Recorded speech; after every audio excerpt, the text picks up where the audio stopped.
The leadership theory that I chose for discussion two is the empathetic leadership style. My name is Christopher Darby, and this is why I believe that this leadership style is beneficial. And I will also mention some ways where it could be a barrier.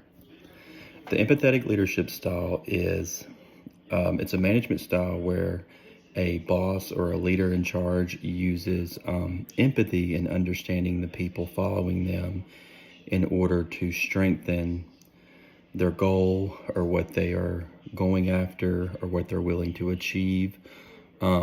It's usually people who have a high emotional intelligence, and basically it just taps into people and their emotions, how they're wired, and uses a very empathetic approach in, like I said, achieving a goal or using people's strengths to get there. I think this is beneficial because as a leader, you want your people to trust you. You want to feel like they can come to you and disclose anything that may be a barrier or something they may be struggling with or something they like. And you want to be very approachable.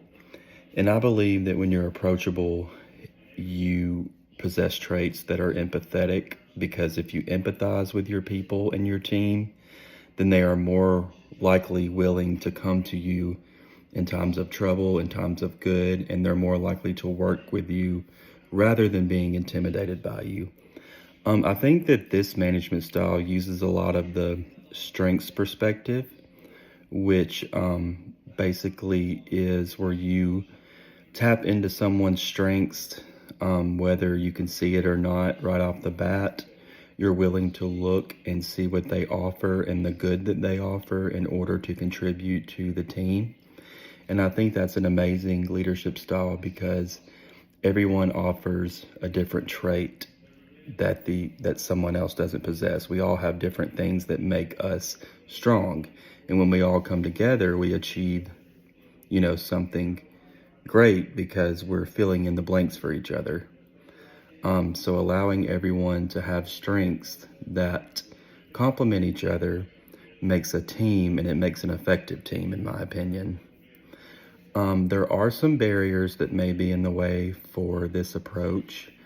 Someone who is overly empathetic may be too emotionally involved. They may take the negative aspects of it home with them. It may affect their mental health and stress and well-being if they are overly empathetic, and they may have a hard time separating the work from who they are as a person, especially if they have a family to go home to. It may linger in their head if they're too emotionally involved in the work that they are doing. But overall, I do believe that this is a great strategy in leadership style because as a leader, you're willing to understand your people and your team.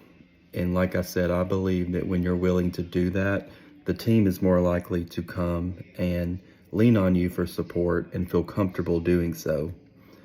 I think it's important as a social worker to be a leader in any way that fits your personality, because we are the ones advocating for the people who need to be advocated the most.